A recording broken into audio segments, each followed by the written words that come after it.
session, please press *1 on your touch-tone phone to ask a question.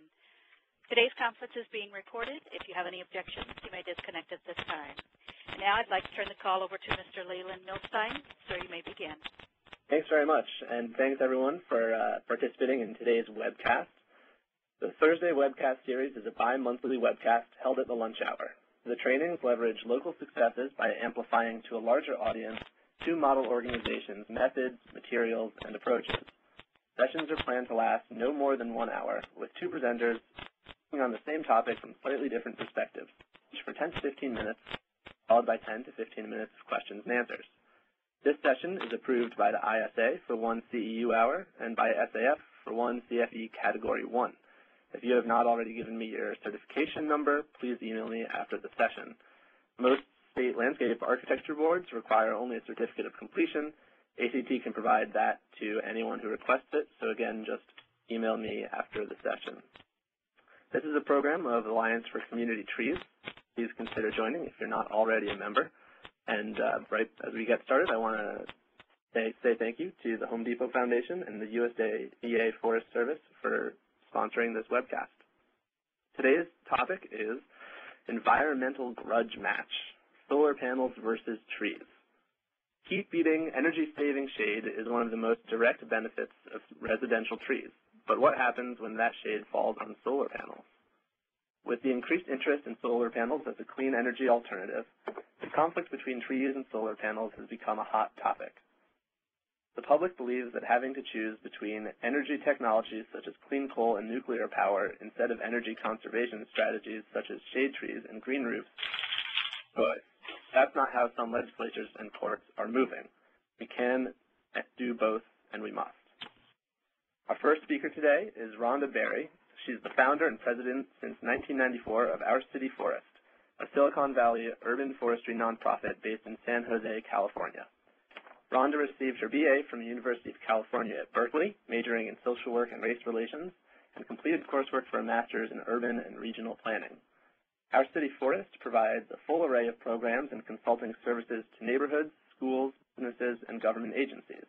Their current projects include a master street tree inventory, expansion of its Green San Jose training program, and San Jose's 100,000 Trees project. Thanks for being with us this afternoon, Rhonda. Thank you, Leland, and thank you, Jared and ACT and Home Depot for hosting this webcast. I will say that this issue has certainly hit Silicon Valley. We're feeling the impact already, or should I say the urban forest is feeling the impact of solar roof installations. We've seen lawsuits, cities proposing policies supporting solar roofs over trees, and also people simply being afraid to plant trees because of potential conflicts in the future. So I thought it was important to frame this discussion or my presentation to the very specific issues that I'm seeing impacting. And let me just say that when I talk to, especially, solar companies or a lot of people about this, I typically hear we can have both. We can have solar panels and we can have shade trees. But there are situations when that's just not the case, and that's where the potential devastating impact of the urban forest is. And that's specifically having to do with installing solar roofs on homes. And that's what I'm focusing on in the discussion, my presentation today. So, I think we all agree that we're on a fast track in terms of solar roof installation, so I think we need to be aware that this is not something we're imagining about the conflict, that it's definitely occurring. We've got national and state solar roof initiatives throughout the country. California alone has committed to 1 million solar roofs by 2017. That's everyone's excited about the jobs and the business opportunities this is going to provide, and so solar roofs are all the rage here. You haven't seen the impact on trees in your area yet. I do believe it's just a matter of time. These initiatives, of course, are based on really sound environmental goals in terms of providing clean energy and providing jobs. But we're seeing here, when residents choose to get solar roofs, they're really doing so based on their personal economics. They want to add value to their home. They want their energy bills to drop. And that seems to be the driving incentive for a lot of these installations here. So just looking, we know that there are a lot of upsides, solar technology as a whole, and even solar roofs within the solar technology or the solar industry. The upsides are significant. We know what they are. We've already mentioned those. And I'll just say the last one on the list here, it doesn't require changes in behavior. You don't need to conserve, unfortunately. So you could just use all the energy you want, knowing that it's going to be cheap and it's clean and it doesn't change the way of life. And for some people, of course, that's an upside.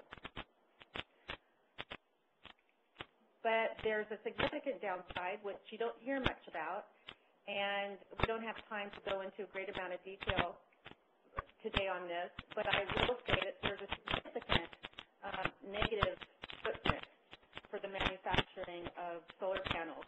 And just to kind of be brief on that, there's no such thing as free energy unless it's a tree. And that's not even free, is it?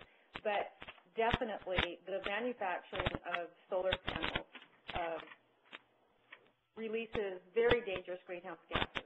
In fact, the most potent greenhouse gas we know, sulfur hexafluoride, is released through the manufacturing of solar panels.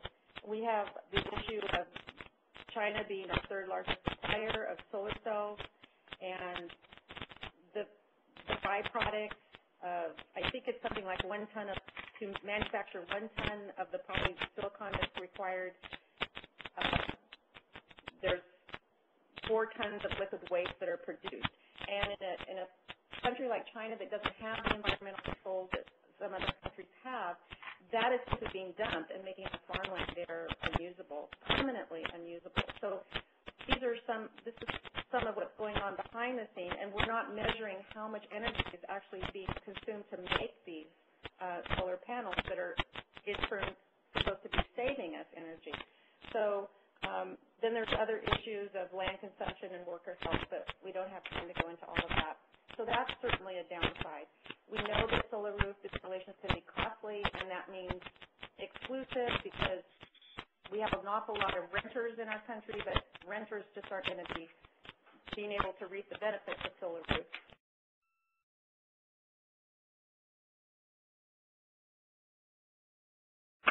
Rhonda, are you still there? This is the operator. I'm sorry. It seems their line has disconnected. Okay. Hopefully she'll call right back in. Sounded like her line was having some trouble. Yeah, there was some issues there on the line, but... Okay. Dan, if we jump over to you, think we can come back to Rhonda towards the end? Yep. All right. Thanks, Dan. Sorry about that, everyone. Good, Dan. All right. So, Dan, you're up. Dan Staley is an urban planner and urban forester on Colorado's Front Range. He studied urban forestry at the University of California, Davis, and urban planning at the University of Washington, Seattle, where he focused on urban ecology and environmental planning. Dan's current practice integrates land use and environmental planning to maximize the benefits of green infrastructure for built and natural environments. His recent projects include a paper on the urban heat island and work on complete streets and solar access. His work as a volunteer naturalist for the Rocky Mountain Bird Observatory allows him to see trees outside of urban areas as well. Thanks, Dan. Thank you, Leland.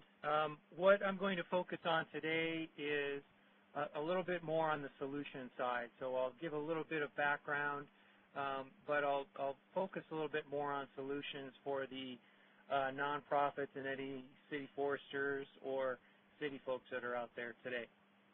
So I'll give a little bit of background, talk about exactly who wants or needs solar access and clear solar access planes, and we'll talk about some solutions that we can implement right now. So a little bit of background.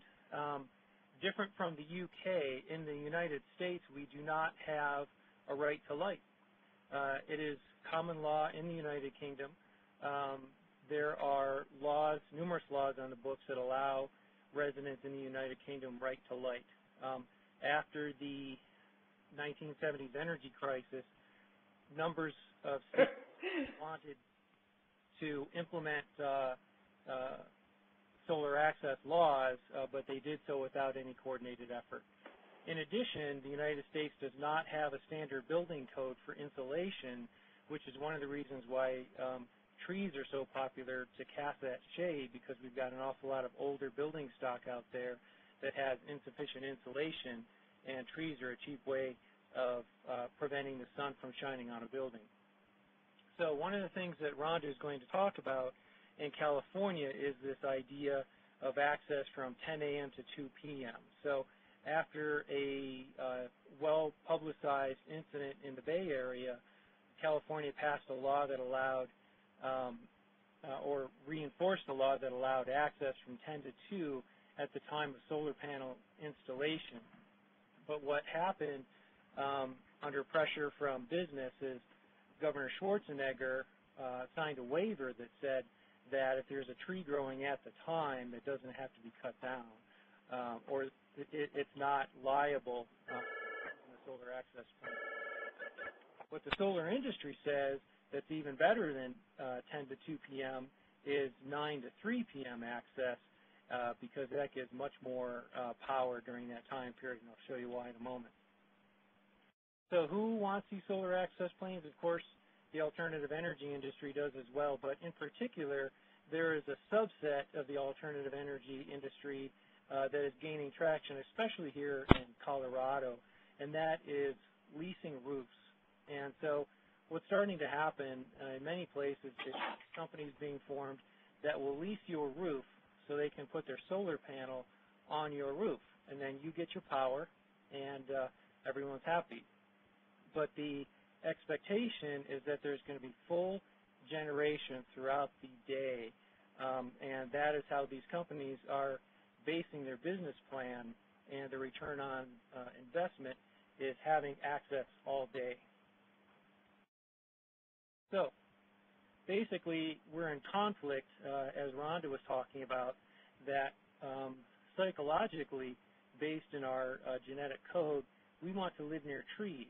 This is a subconscious need, but we don't really think about that on a conscious level all the time, and I'll show you some examples. So this house, I really like this picture. They're trying to do an awful lot with these solar panels. This is old school solar panel, and you can see by the shadow on the windows that they're also using the solar panel for some shade.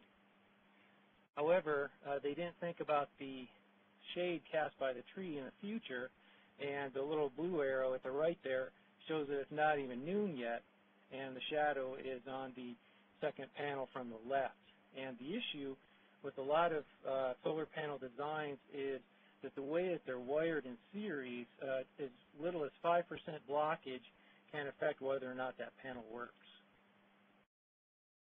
Another thing I want to focus on is this is a rendering from a recent design proposal for a complete street. Some of you may know that complete streets are a particular street design that slow traffic and make easier pedestrian access, etc.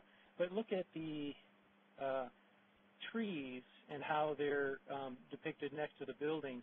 They're almost an afterthought. And so this is from one of the leading complete street designers, and even this leading designer just kind of threw the tree up in there without really any consideration as to the full canopy or its relationship to the building. So this is an issue. This is one of the things I'm going to focus on, how we can overcome some of these things, what we can do, what we can say. So basically, as urban foresters, nonprofits, arborists, we have these ideas in our head about how to overcome some of these barriers, but we don't really have the connection to the solar industry or really a good idea of how to get our hands around this emerging issue. And so that's what I'm going to talk about for the rest of my time here, just to get our minds going in a direction that we can address this issue so both people can be happy, or both groups can be happy. So the way that I see it, the solutions are basically in two parts, and some of them we have a really good handle on the siting and the species. We know how big particular tree species get, where they should go, all that sort of thing. Right tree, right place. We've got lots of diagrams from Arbor Day and all kind of folks out there where these things should go. The thing that we should look at, and I think get a better idea of how to get our minds around, is this idea of scale and scenario, and so I'll explain those here in a minute. So what the solar industry wants is they want the tree to be far enough away that they have unfettered access to the solar panel array. And so their rule of thumb is that the distance should be twice the height of the panel, and then you should be able to get unfettered access with that little formula. So what do I mean by that? So we've got three pictures here. First picture is this idea of the 10 to 2 and the 9 to 3 access and what that really means. And so this little graph, essentially what that shows is the difference in power generation of just having those extra 2 hours, the 1 hour on either side of the 10 to 2 window. There's an awful lot of power generated during those 2 hours, and so it's very important to have that extra access. Picture 2 is a screenshot of software output that solar installers use when they analyze a site. And so you don't have to really memorize any of these things, but the two arrows point at the trees that are in the way of the solar access plane. And so this is just a shot in time. It doesn't give any idea of what it's going to look like in the future. And this really is the issue, and something that I'm going to help us get our minds around here once we get some of this background down.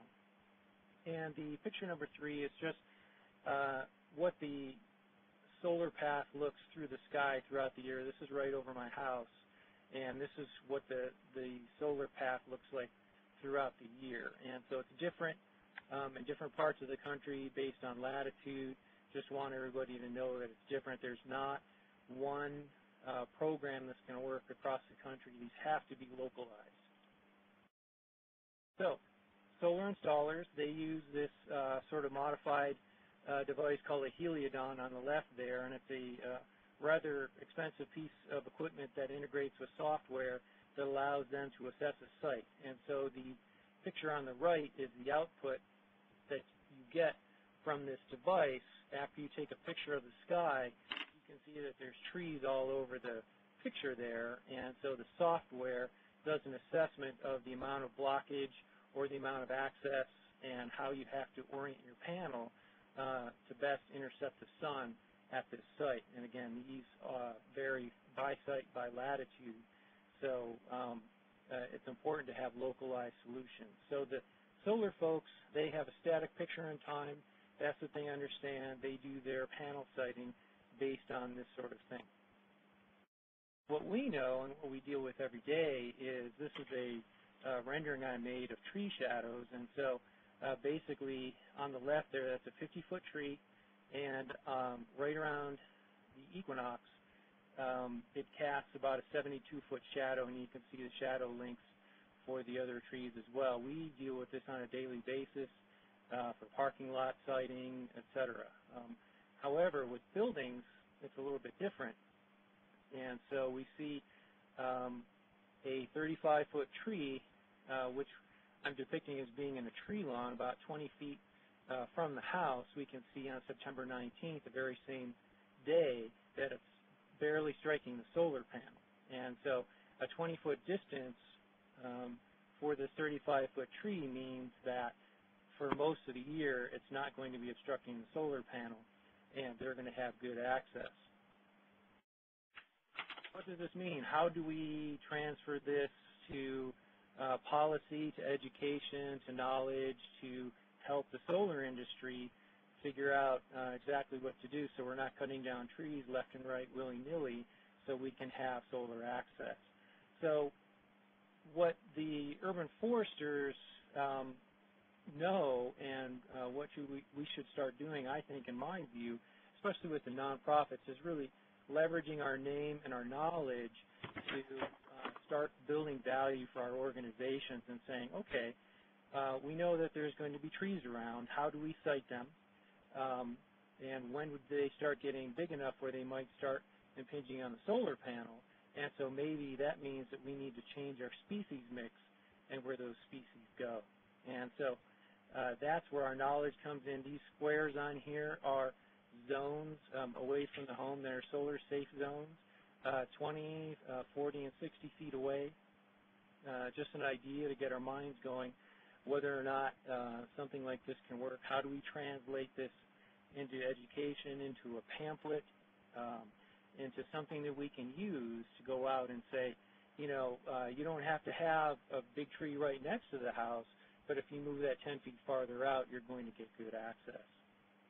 And the other thing that's important is in the scenario, how big is that tree going to be after 10 or 20 years? You know, is that going to be full size after 20 years, or is it still going to be growing? And so what does that mean? So the companies that are leasing roofs and trying to get their business plan going, they do their investments in 10 and 20-year periods, and so they want to know that they can have full power for that 20 years to get back the return on investment. So this is how we can help the solar industry with their needs and what they need to do in order to generate power as we start powering down fossil fuel and trying to find alternative energy solutions. So we have the knowledge. How do we break down the parcel and or the building zone into areas that are safe for certain height trees? So this is one of the things that I feel that the nonprofits and the urban forestry industry can bring to the conversation is the right species mix in the right place can still add value to the property and still give solar access. So just real quickly so we can get to the question and answers here, these presentations will be up on the website. You can go back on them later. I'm going a little bit quickly just so we can get to the Q&A. What we can bring to the conversation for solar access, not only is it right tree, right place, but it's right reason. Do we want shade or do we want solar access? That tells us what kind of tree and where. The other thing I think is important is solar smart trees. Smaller trees, more ornamental, or is it smart because it's located farther away? And the last thing to think about is the solar folks, they're pretty sharp. There are a lot of engineers, smart guys, smart women trying to solve this problem. They have the tools except for the tree knowledge and the growth scenarios. We have those tools. So how do we reach out? How do we begin to educate everybody so we can have trees and solar panels coexist? Solar folks are smart and motivated to get it right. They like trees just like we do. They just don't like them in their solar access plane. So we have the knowledge. It's incumbent upon us, if we want to have trees still around, to start this outreach, solar smart trees, solar smart locations. How do we get our minds around getting these two married up so we can go forward? And so that's the conversation that I wanted to start today. And so ready for the Q&A. One more thing before we get into the Q&A. This presentation is a little bit longer. You'll be able to see that on the website after this webcast is over, and there's some more talking points and some more framing after this Q&A slide right here. Thank you very much. Thanks, Dan. Jane, do you want to open the line up for questions? Thank you. At this time, if you would like to ask a question, please press star and then 1 on your touch-tone phone. Please unmute your phone and record your name clearly when prompted so I may introduce you for your question. Again, if you have a question, please press star 1 and record your name. I also want to remind folks that you are also free to, if you don't want to talk on the phone, if you want to just type in your question on the Q&A tab up there, you can type that in to me and I'll read it out over the line. While people are thinking up their questions, I just want to throw it right back at you, Dan, and ask you, I think you're exactly right that we need to work and educate both residents and folks who are involved in the planning and installation of panels. And you showed us that that little image from, you said, one of the premier complete street planners where trees were sort of an afterthought. So as someone who's an urban planner and deeply involved in this kind of work, what do you think are some of the best approaches for educating both solar panel engineers and planners about this issue? That's a good question, and I think the key is being part of the planning process right up front. And so I can't tell you how to make those connections with the public works folks, the utilities folks, and the planners in your particular city, but I do know from working recently on some code here on the Front Range that the planning process is very open to having tree folks participate and help them solve some of these problems. We do know that we're having stormwater issues in the city, and folks are trying to solve those problems. We're having urban heat island issues. Air quality non-attainment trees can do a lot of things at the same time, and a lot of folks know this in a vague way, and just getting your foot in the door, having some quick benefits discussions helps. And so trees generally aren't a nuisance to planners because they know that a treed environment has a higher quality of life. They just don't know how to do it, and that's where we come in. Great, thank you.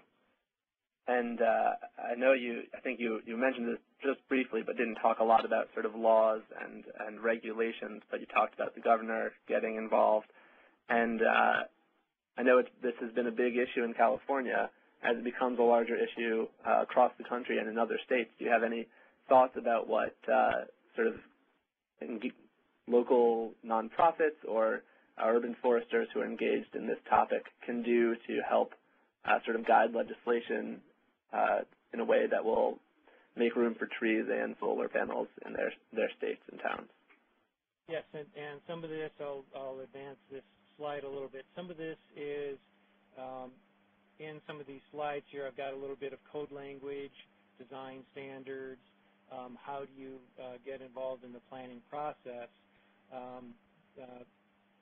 Basically, I think you're reframing that as green infrastructure. And so once you start talking about green infrastructure and what does it do, is it a stormwater utility? Is it a energy utility by reducing energy costs and frame it that way?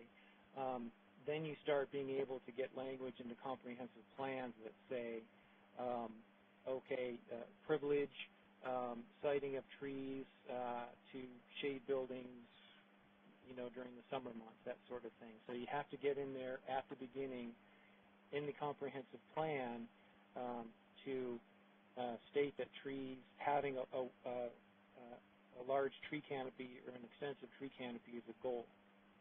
So when you have expand tree canopy as a goal in the comprehensive plan, that allows planners and other participants, other stakeholders, to then use that goal to write policy to say, okay, so we have increasing trees as a goal. How do we get that? Do we widen our tree lawns to make them 6 feet? So that's a standard, a minimum standard.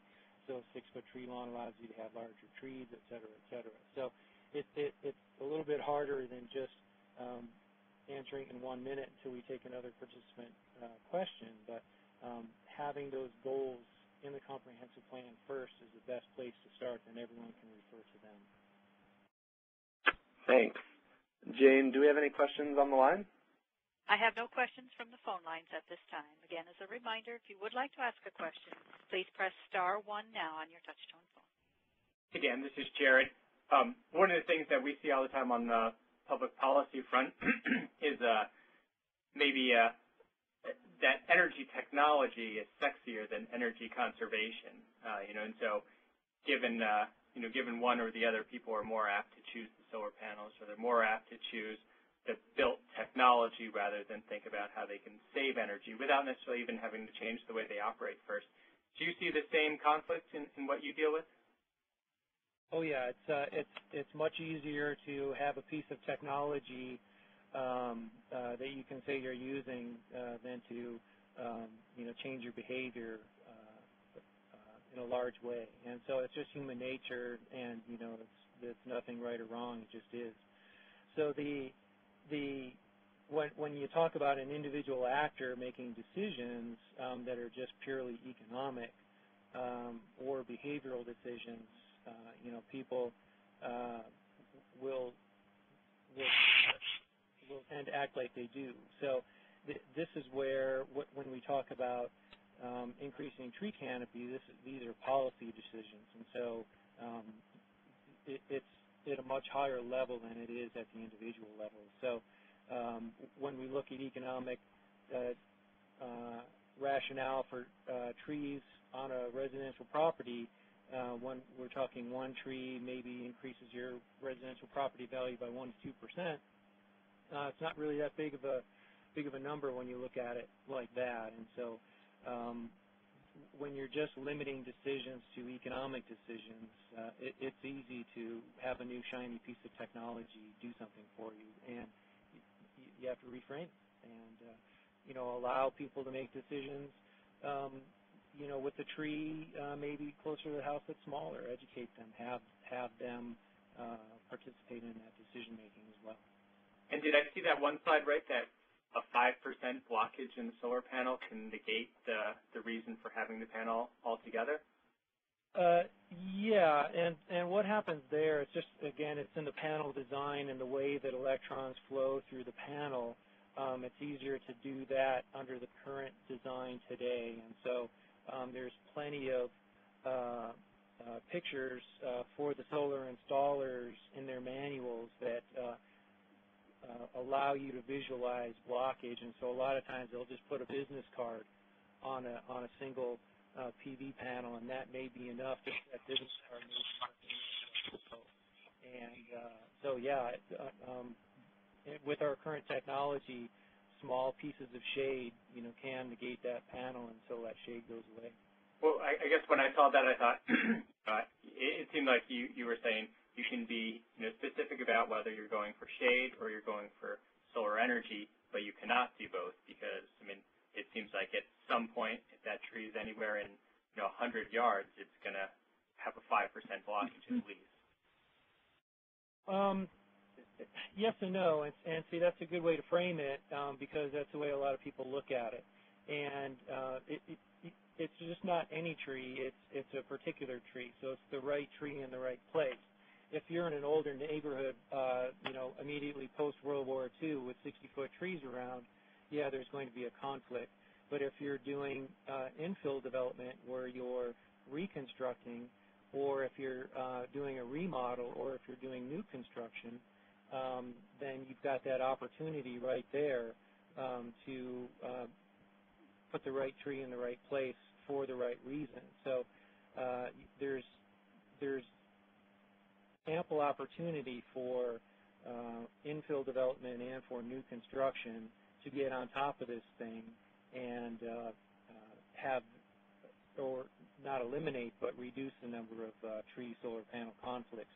But yeah, in the inner core and in the inner ring suburbs with the large trees that are at maturity, yeah, it's going to be an issue, certainly.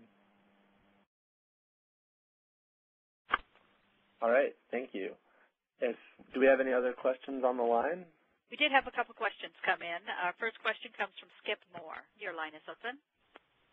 Thank you. I think Dan just really touched on what I wanted to comment on, and I think there's two different issues here, and one is the existing established or up to mature fully grown trees versus immature trees or future plantings. And the immature trees, which are unestablished trees, 10 inches and lower, they aren't giving us benefits yet, so we could consider removing those, and future plantings, we can definitely plant those elsewhere. But how do we deal with a fully grown tree, mature tree that's given us the benefits, and yet they want to put solar collectors under them? Exactly, and so that is really going to be the key issue, and I'm not sure we can solve that here today. I'm hoping the discussion really get started where we can start thinking about this framing and exactly what to do. There may very well be areas in the city under a large tree canopy that are in conflict with photovoltaic panels, and it may be that some other conversation has to take place in the decision process that says, you've got shade here, and the panel may not pay off for you right away. And I don't really know that I have an answer for that. I think the profession of urban forestry and of solar technology doesn't have a real good answer to that yet, and we're right here just starting to talk about this now, trying to get our hands around it to try and figure that out. And as Ron was starting to say, and we'll make clear that once we start to pull our hands around solar energy, we may get a better idea later on that the benefits don't pencil out for photovoltaic in every place. And so hopefully in the mix in the future, there'll be an alternative to solar where we don't have to cut the tree down. Doesn't sound like a really good answer, I know, but I'm not sure I have the answer to that right now. All right, thanks. You said, Jane, there's another question in queue? Yes, we have a question from Cindy Blaine. Your line is open. Thanks. I was calling because I was wondering if you're seeing people talk about smaller solar panels. You know, the panels that you showed in your exhibit were large, covering the entire roof, and you're also talking about older technology, which is knocked out with just a little bit of shade. The technology's come a lot farther where that shouldn't be happening quite so much, and I'm really kind of hoping that they come up with a solar panel that's about 2 feet by 2 feet and can handle the whole house. Are you seeing anything like that with the people that you're talking to? And then I have another question after that. Okay.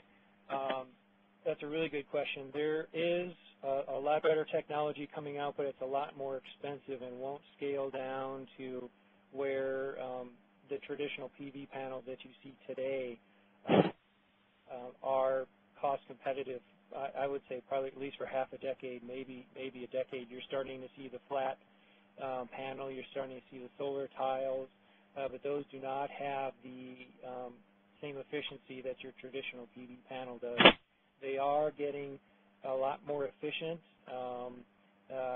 Every year they get more efficient, but they're not at the point cost-wise where you can have, say, a 2 feet by 2 feet and still get the same kilowatts out of them that you do out of a big array. You're probably looking, I would say, unless there's a big breakthrough, maybe 15 years.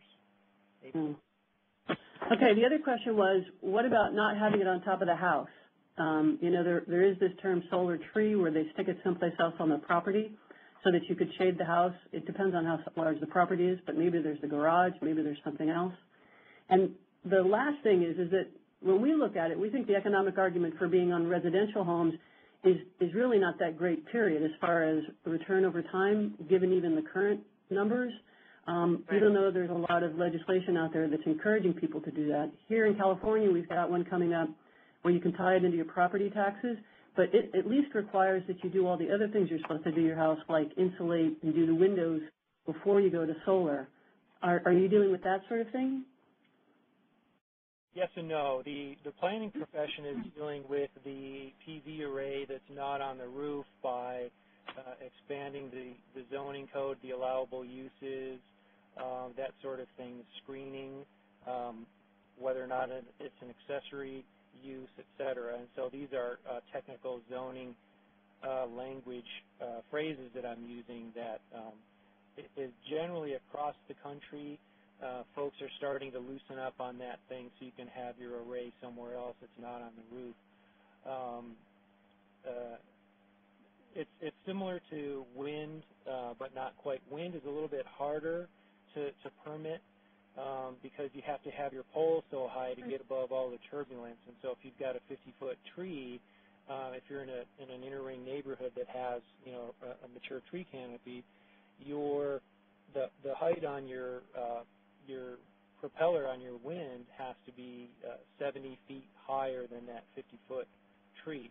And so the solar question is an easier one to knock off, and I would say in the next couple of years, probably 50 to 70% of the municipalities will have some kind of language in there that will permit PV arrays off of the roof and somewhere else. Whether or not you can get more sun in that place is another story, especially as to Skip's point earlier, if you're in a mature neighborhood, your shade coverage on your parcel is probably pretty good, especially if it's a smaller lot size. With a larger lot size, you've got a lot more options, out in the rural areas, that sort of thing. Future development, I'll try not to talk for too long here. Future development is getting smaller lots, and so with the smaller lot sizes, you've got fewer options for having a PV array that's not on the roof in the backyard somewhere. So that's really the issue. As we go forward, your lot sizes are getting smaller, and so you'll have fewer options there. Did that answer your question?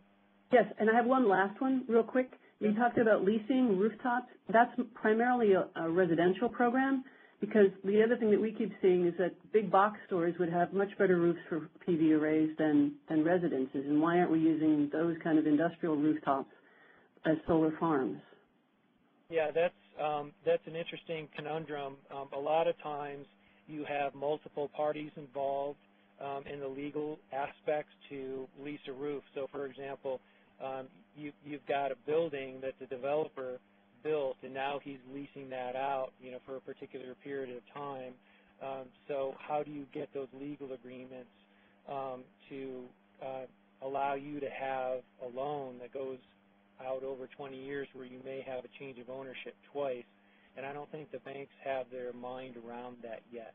Some do, but I don't think they're all up to speed. We can use the example of Walmart, though. Walmart is starting to use their roofs to generate power in their stores because they own that building. And so there are companies out there. I just don't think the banks are there yet with the multiple lessees and owners.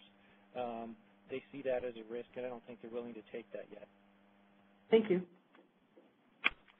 All right, thanks very much. There may be other questions. I'm just going to ask people to hold on those because Rhonda is going to be addressing these issues. Rhonda, you're back on the line? I am. Great, we're happy to have you. And I'm going to bring up your presentation right now. So without further ado, Rhonda Berry. We're wrapping this up at 11? At 2 o'clock right. time? That's what we'll shoot for, yes. We have 15 minutes. Okay. I think Dan has a lot of good, practical solutions. I agree that we need, as urban foresters, to be interjecting ourselves, if you will, into the equation so that when the analyses by the solar companies are being done, that there's an urban forester perspective. I think that's absolutely key in terms of addressing, what's on the fast track right now, which is the solar roof installations. And so I'm just going to, because of the limited time, I'm going to jump ahead in my presentation to talking just briefly about this idea of reframing the issue. I know that even the colleagues among us tend to think of, what's the right tree in the right place? That's what we're always talking about. And it's the inference is if a tree is in the way and not the infrastructure. And so even with the solar panels now, first it was sidewalks, it's driveways, it's street lights, it's telephone poles, it's overhead wires, it's all of these things. And now for the urban forest, it's solar panels. And this is a big issue. And as Dan was saying, smaller lots are the thing now. There aren't a lot of options. There's not a lot of yards where you can go out 20 feet and plant your right tree in the right place and still have a solar panel. So that's what we're faced with. When you have a large enough lot, that's great. But that's not what we have in the urbanized setting typically, at least in the larger cities. So when we talk about, where can the trees be planted, how tall can they be, or what kind can they be, I'd rather we're also saying where can we put the solar panels? How big should they be, and what kind should they be? And that's what Stacy, I believe your name is, that you had some really good questions about the future of solar technology or solar panels, and that's part of what I wanted to get into, or the options. Must we really choose? Now, you see, is this going to be the city of our future, as you see on this slide? Is this the future, something so harsh and gray, and so that all of these people here can save money in their pocketbooks? And sure, it will mean fewer, fossil fuels being burned, and that's a great thing. But is that necessary? Do we have to choose between this kind of a neighborhood or this kind of a neighborhood? I don't think we want to have to do that. So, looking at this slide, we're saying, we automatically go, well, gosh, that tree is in the way. We don't look at the solar panel and go, man, that is just not, it shouldn't be happening there. If a tree, there's no way they're going to be able to plant a tree in that yard. So I'd like to frame the issue as, can we have our cake and eat it too? And here again, you've got a big yard where someone lives on a ranch. That's great. They can have this solar, array here. You can get plenty of clean energy, and you can have all these trees as well. But let's look at the future. As I said, one of the downsides of solar panels for roofs is that it is on the low end of the solar technology. It's an information technology. It's advancing quickly. We're already testing things that are far more advanced than what we're typically seeing being installed. It's being driven, again, by a lot of the initiatives, by legislation, by the driving force of needing to create jobs. And this is what is frustrating, because of course we want to create jobs. We want to support, we want to see our economy jumping back, but we have to also recognize at what cost are we doing that, and what is our role as urban foresters in monitoring that or shifting it so that the urban forests aren't, receiving such a detrimental impact. So this is an example of a solar hub or solar farm. This is a mini one, right, where you put it in a parking lot, and it's not going to take the trees away from the buildings. A lot of schools, we have a corporation here that's investing in doing these for our schools now. Even in this instance, we've had some of the trees we've planted removed, so that's even because they were in parking lots. But at least in terms of installing planting trees in homes that have limited space, we can still have that opportunity even with solar hubs like this. And this is something that's possible. It doesn't have to be individual solar panels. Same thing with solar roads. This is being tested now in Idaho, I believe, and here you're using existing infrastructure, like the idea of using a Kmart rooftop to provide a neighborhood solar farm.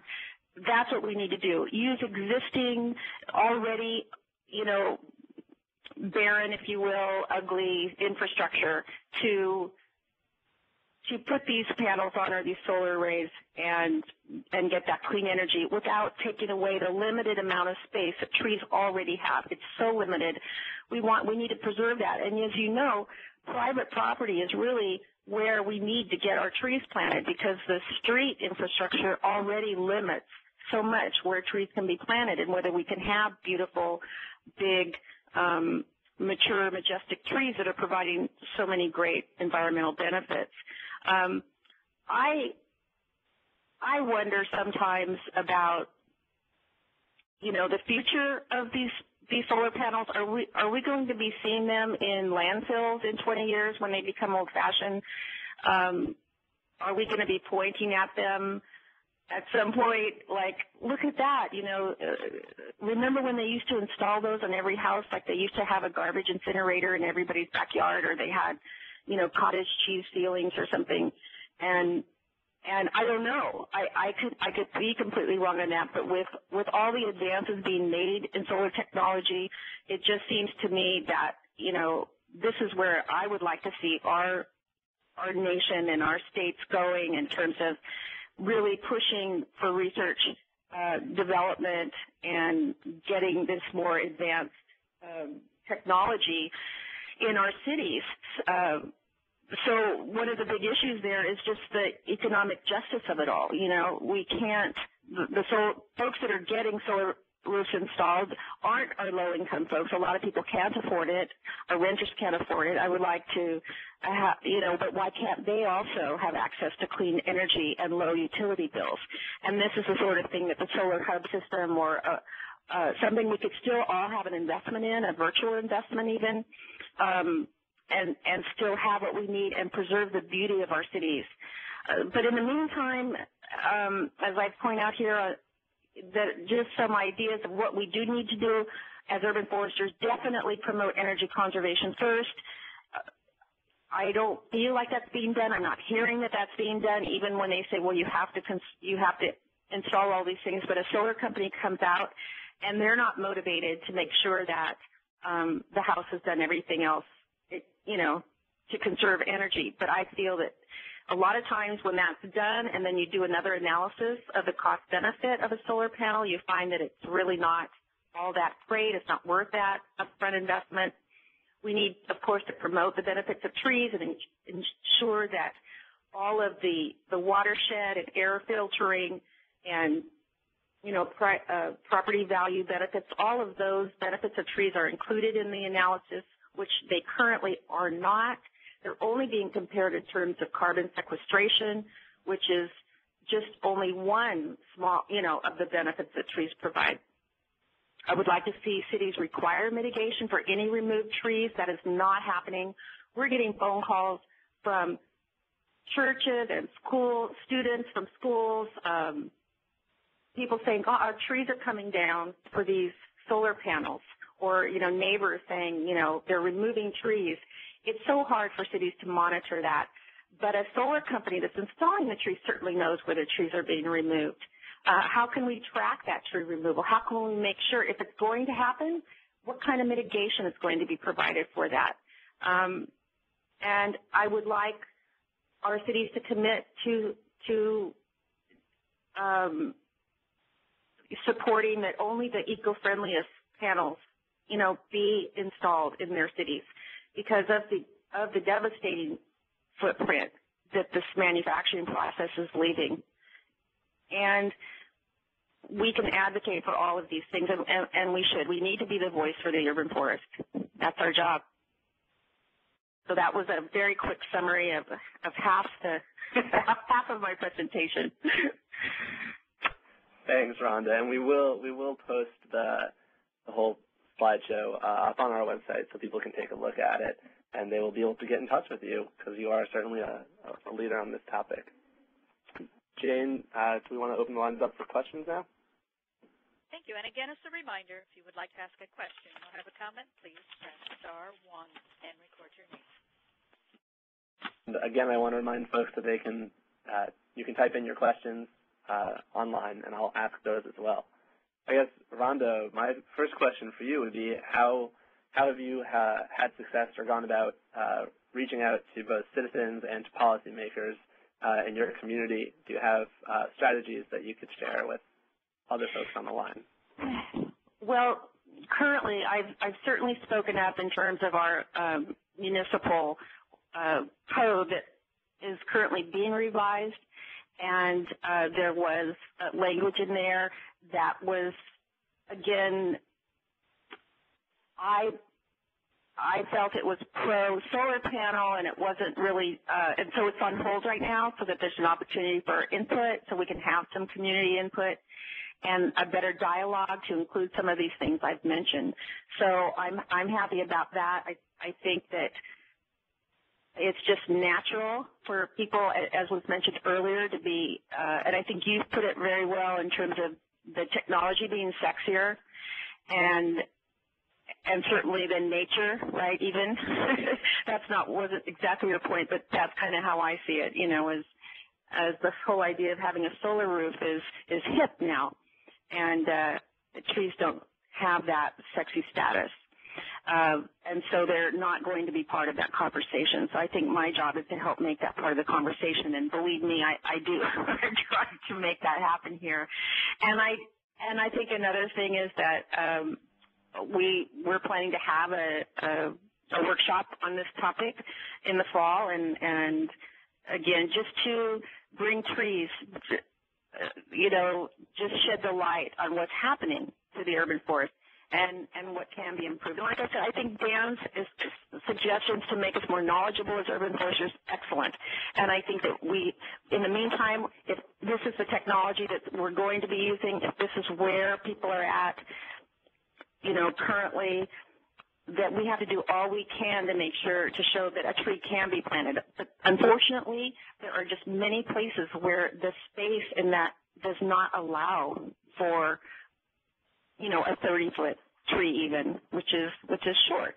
I don't think we should continue to make our urban forest not just smaller but shorter because of this, what I consider to be a technology that's going to be, not a technology, but a form of the technology that's going to be outdated relatively soon.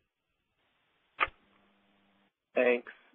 Jane, do we have any questions on the line? We do have another question from Skip Moore. Your line is open. Thank you very much. My comment on this was I'm calling from Des Moines, Iowa, and we have a library that's being remodeled and enlarged.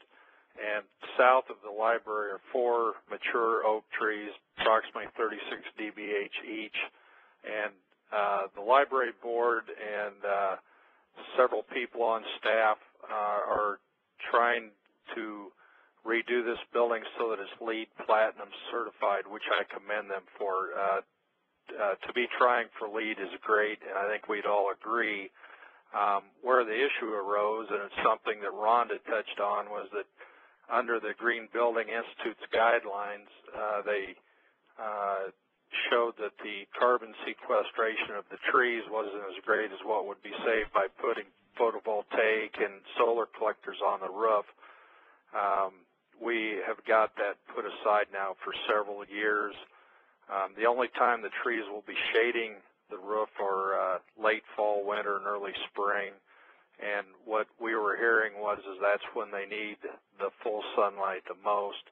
But we're going to work with the Green Building Institute. Hopefully they can show that these signs at a later date,